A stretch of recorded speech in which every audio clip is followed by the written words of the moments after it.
এখনকার জেনারেশন পোলাপান আসলে অনেক বেয়াদব। এটা দেখলে বোঝা যায় হাসনাত আবদুল্লাহকে দেখলে। এই মিয়া, তুমি তো আসলেই মোস্ট একটা ফাউল লোক। তুমি যদি ফাউলই না হইবা, তাহলে কি জন্য এতগুলো মানুষের পেছনে তুমি আঙুল দিলা? আজকে বয়স 40 বছর, 40 বছরে জানতামই না যে সরকার থেকে হচ্ছে যে এই খেজুর দেয়, খুরমা দেয়, এলাকায় এলাকায়, থানায় থানায় এসব দেয়। তুমি তো মিয়া এগুলো বাইর করে দিচ্ছ, এগুলো তো খুঁটিনাটি সব বের করে দিচ্ছ। তাই এই যে বাকি যেগুলোর আছে, এরা মুরব্বী, এদের তো কবরে অর্ধেক। তো এরা তো কেমনে কি করবে? তুমি তো মিয়া কোনো টাকা পয়সা বাদেই হচ্ছে যে এমপি হয়েছে, এদের তো টাকা পয়সা খরচ করতে হয়েছে। তো এদের হিসাব টিসাব আছে না?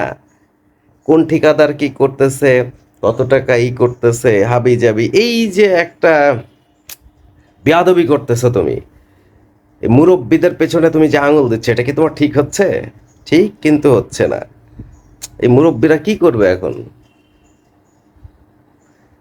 এরকমই দরকার। আসলে অনেক মুরব্বীরাও মনে হয় জানে না। আমি তো ছোট মানুষ, অনেক মুরব্বীরাও মনে হয় জানে না যে গভর্নমেন্ট থেকে খেজুর দেওয়া হয়।